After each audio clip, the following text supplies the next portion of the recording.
We're in Studio 6B, and it's March 25th, 2025, and it's the third week of Lent, and it's my pleasure and honor to be speaking with a humble hero of World War II, Mr. John Jeckovich. Mr. Jeckovich, what does the J stand for in your middle initial? John Joseph.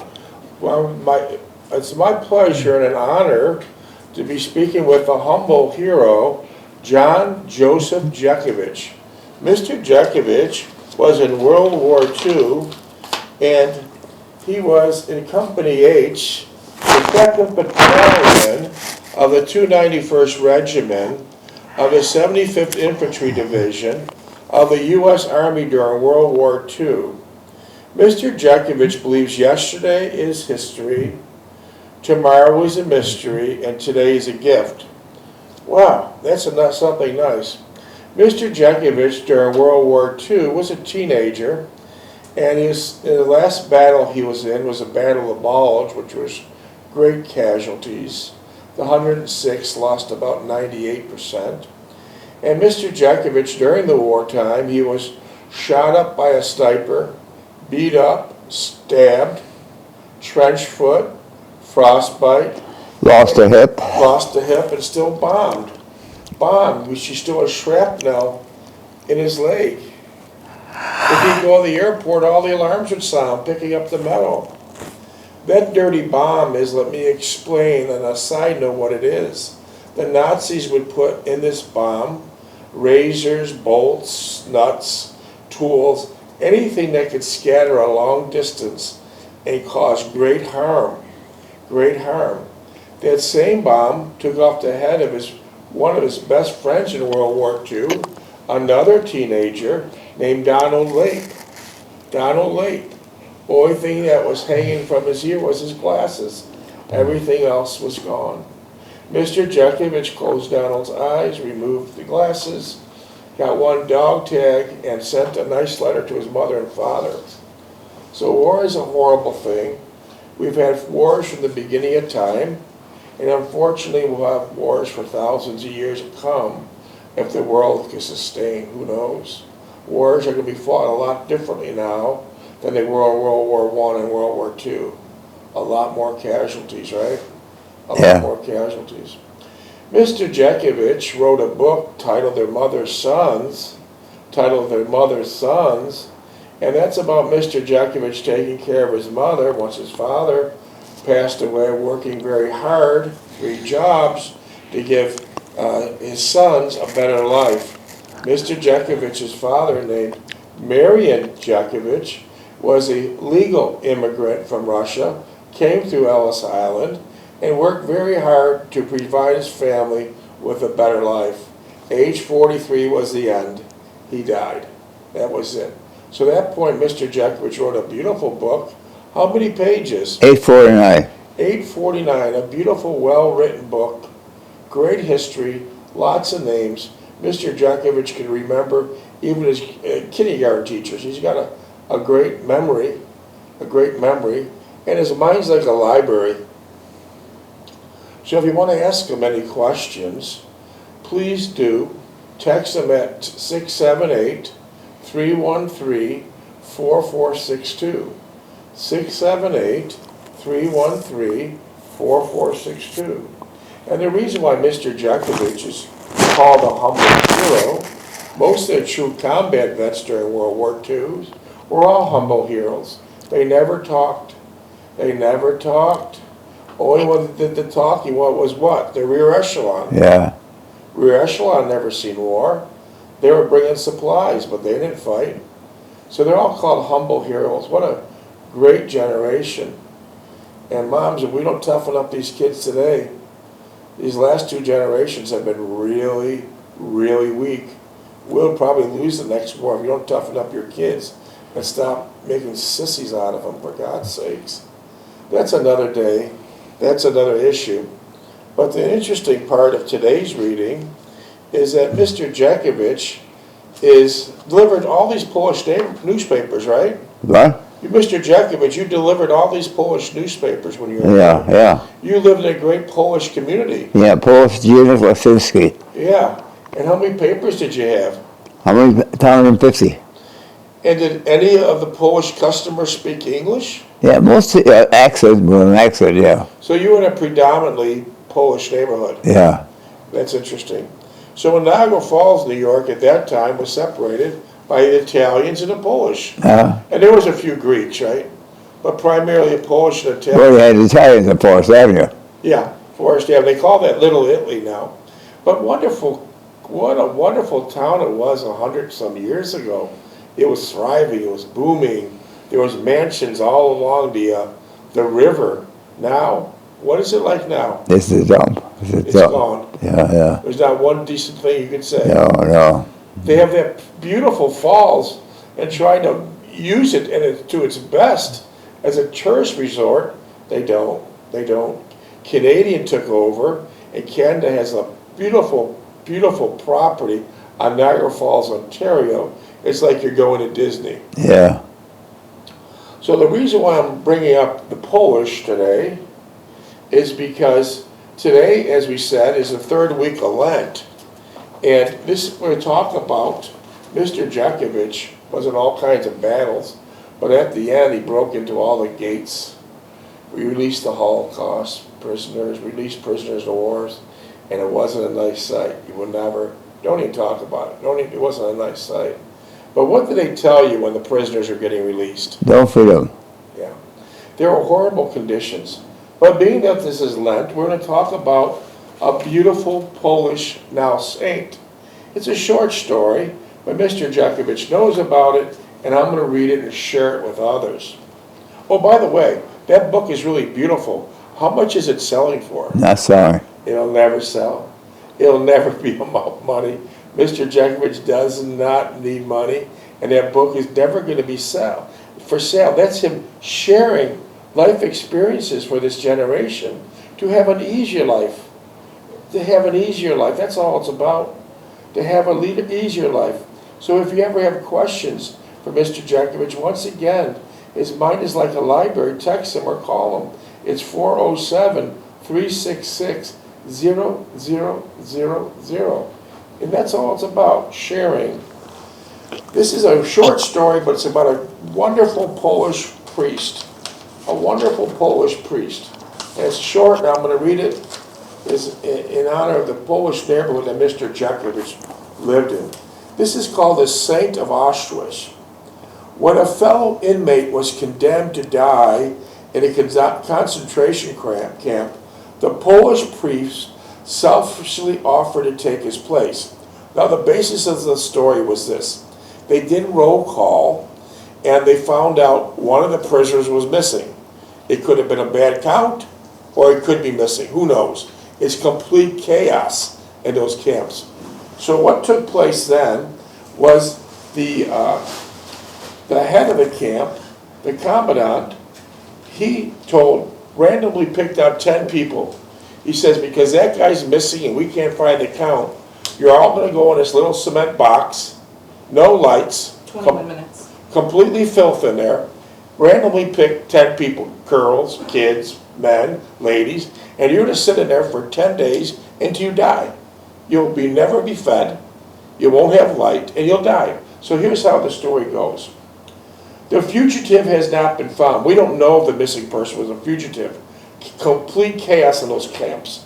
But anyways, the Auschwitz commander, Kyle Frisch, shouted at terrified camp inmates in July of 1941, furious that one of their members possibly escaped. Now others would have to pay for that infractions. So now he's going to blame others. 10 of you will be locked in a starvation bunker without food or water until you die. What a miserable place. The starvation bunker is like a cement garage with no windows. Stinky, smelly. Once you're pushed in there, girls, boys, adults, that door is slammed, and the only time it's open is to pull out your bodies. You're not going to do nothing but die there. So one of the man marked for death, for his agonizing death, was a Polish guy, Francis Gazowski, a Polish army sergeant, and a civilian farmer who couldn't stop himself from crying out loud. So one of these sergeants from Poland, prior to that he was a farmer, he kept crying out loud, "My wife, my children, I will never see them again." But his luck changed in seconds when a 47-year-old Polish Roman Catholic priest named Maximillian Kolbe, prisoner number 16770, offered to die in his place. So here we got a priest saying, "You go, try to survive this camp, but you're not going to go in there. I worked out a deal where I'm going to take your place." And the commandant says, "I don't care. As long as there's 10 people, get in there." So he and his wife and family, Kolbe said to the commander, so not only, this is strange, not only is this prisoner there, but his wife and family are there. What a horrible situation. He has a wife and family, Kolbe said to the commander. "I'm alone, I'm a Catholic priest." The stunned silence that followed was interpreted when the commander let Gazowski return to the ranks and sent the priest and 9 other victims to the bunker, where they were left to die of starvation and thirst. "I can only thank him with my eyes," Grodowski said. The son of a poor weaver, Kolbe, that's the priest, the son of the poor weaver, Kolbe, was born in Lodz, Poland in January of 1894, so he's approximately 47. He was typically a mischievous boy, but his life changed forever following a vivid dream of the Virgin Mary. That's the most powerful tool in the world a Roman Catholic has, is the rosary. The Holy Rosary is the most powerful tool. "I asked the Mother of God what was to become of me, and he later claimed that she came to hold me with 2 crowns, one white and the other red. She asked if I was willing to accept either of these crowns. The white one meant that I should preserve in purity, and the red that I should become a martyr. I said I would accept them both." In 1900, Kolbe became a monk in a Franciscan order.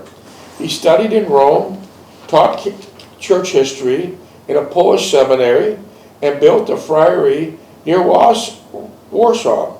After Germany invaded Poland, it was a horrible invasion of the Germans, those bastards, those lousy bastards.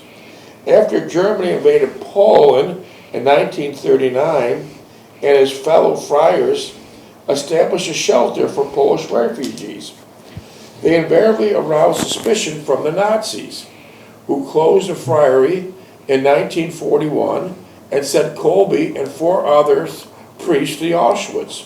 What horrible people. "Everything is well in my regard," Kolbe wrote his mother from the death camp. "Be tranquil about me and my health, because the good God is everywhere and provides for everything with love." But objectively speaking, everything was not well. An SS officer put heavy planks on Kolbe's back and ordered him to run. What a torturous situation. These horrible, evil bastards, the SS especially. An SS officer put heavy planks on Kolbe's back and ordered him to run. Other things they did was horrible. They would get us in the middle of winter. These prisoners are wearing absolutely nothing, no shoes, because the Germans already stole them. And for a fun sport, the Nazis would blow fire hoses on them and watch them turn into death, completely frozen, solid. Horrible son of a bitches. And I hope they're rotting in hell right now. Oh yeah. Okay. So the SS officer put on the priest's back heavy planks like boards and ordered him to run. He was kicked and whipped and left for dead.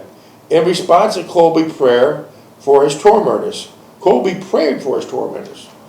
But few punishments compared to the slow death the 10 men endured after being thrown into the bunker. Tortured with hunger and thirst, some drank their own urine. Kolbe simply prayed, and on August 14th, 1941, 2 weeks after being confined, only 4 of them remained alive. Kolbe was among them, so they went 14 days so far with no food and no water. But the Nazis needed the cell for new victims, so they killed the survivors with injections of carbolic acid. Always precise, they noted the hour of Kolbe's death at 12:30 p.m. After the war, the person he saved, Grabowski, was reunited with his wife, though he never saw his 2 sons again. They had been killed in a Soviet bombardment, but he never forgot the man who died in his place. Proudly attending Kolbe's canonization in the Saint in 1982 and returning to Auschwitz every October 14th to pray for him. Oh, that's wonderful, to pray for him on October 14th. He had a deep sense of Kolbe's presence and had a feeling Kolbe will know when to take him. Grodowski's widow told the Associated Press after her husband's death in 1995 at the age of 94, now he's gone to visit Kolbe. Now that's a beautiful story about Polish people. Yeah. Polish people are wonderful people. Polish people are wonderful people. How many minutes we got here? What a beautiful story. So the person's life he saved, he made it all the way to 95. Yeah. 15. Wow. Mr. Jeckovich, we did most of the readings there. Oh, wait, one more. We got this one though. We got something that came in for you. You feel like accepting a gift? Oh, sure. The Sanchez family, Mexico City, Mexico. Can I see it, please, so I can read it? Yeah. Here. Look at John. Wait. Put this down, please. What's the text? The Sanchez. Okay. This is from the Sanchez family in Mexico City, Mexico. Oh, boy. What a beautiful hat. Isn't that Yeah. pretty? Yeah. This is for Cinco de Mayo. Cinco de Mayo. Let me get your picture so we can text it back to the Sanchez. Okay? All right. Keep it on. You look very handsome. Very handsome. Mr. Jeckovich, you sure do. And thank you, Sanchez family. Yeah. He'll wear that at Cinco de Mayo with his Yeah. Give him a good wave, Mr. Jeckovich. Beautiful. Great. Okay, you got 12 minutes. I'm going to send him a thank you note, John. What? The side note is the Sanchez family in Mexico City, they own small hotels throughout the city, and him and his 6 boys run it. Small hotels in Mexico City, so that's beautiful. Nice people, nice people. Okay, so we're not going to read the book now because we're short on time. But if you feel like answering any questions at this point, you feel like answering any Oh, questions? no. No? You're reading that book now? Yeah, we're going to ask you questions during the book. Oh, okay, yeah. Let me find out where we were at.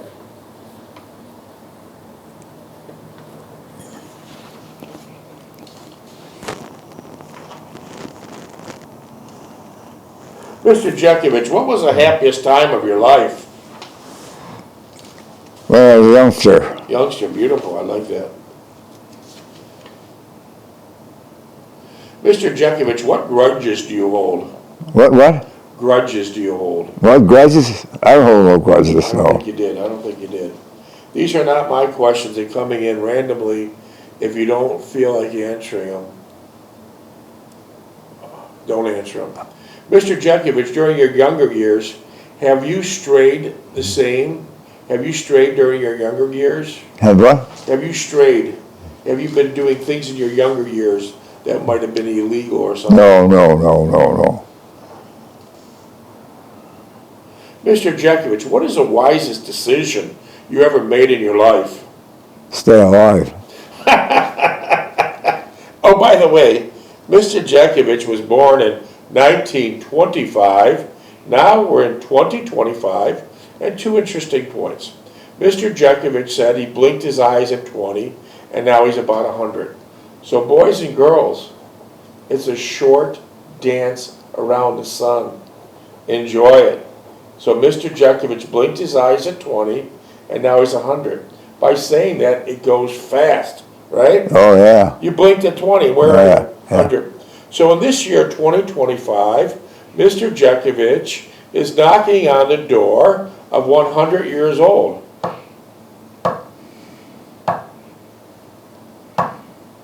You hear those doors? Yeah. You're knocking on that door. Oh, yeah. Eternity, yeah. Knocking on that door of 100. Mr. Jeckovich is in great shape. He jogged for 80 years, never took a vitamin, never took a prescription, never drank, never smoked. How about during World War II when they're passing out cigarettes like candy bars? I'm going to give it to the men in the company. Okay. What kind of cigarettes were they passing? Unfiltered. And Unfiltered. what were some of the brands? Something, Pall Mall, Chesterfield, Lucky Strike. And they'd hand them out like candy bars. Oh, yeah. And an interesting point, when you left the service, when the war was finally open, on a point system, you had to go to a camp in New York, and all these tents were named what? Lucky Strike, Philip Morris, Chesterfield, Pall Mall. So all the tents after the war, when the war was over, these young soldiers had to get a point system in order to leave. Sometimes it took a month, sometimes it took 4 months. But they stayed in these tents, and they're all named after cigarettes. So I guess if the war didn't kill these teenagers, 20 or 30 years later, the cigarettes did. Yeah. Right? Yeah. Wow. Passing out cigarettes, packs of cigarettes like candy bars. Wow. Wow.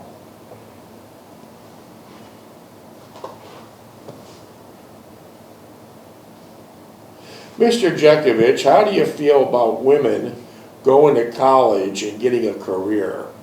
But they should. They should. Okay, I like that. Yeah, I like that. Mr. Jeckovich, as a youth, did you participate in Boy Scouts? No, my brother did, Troop 22, Forest Rattles. Why didn't you? Well, I went for a couple of meetings, but that wasn't my style, no. Mr. Jeckovich, as a teenager, growing up at 3063 Orleans Avenue, Niagara Falls, New York, 14303, were you a rebellious child? A what? Rebellious child. No. You were well behaved? You were well behaved? Yeah, cooperative. Mr. Jeckovich, what are your views on work ethics? Do hard work, know what you qualify for, and do a good job. And that's exactly what you did all your life. That's exactly what you did all your life. What tips do you give to young people now looking for a job?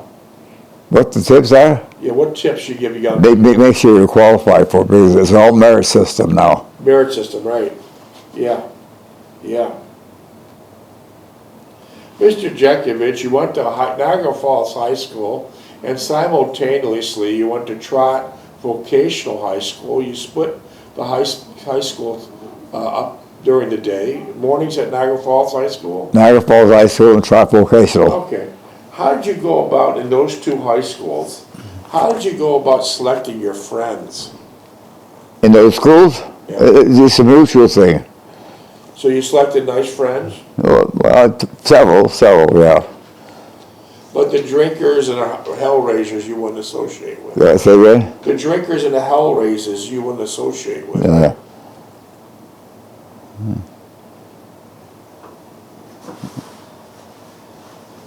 Mr. Jeckovich, do you have any hobbies? Oh, woodworking, electrical, Just under 6.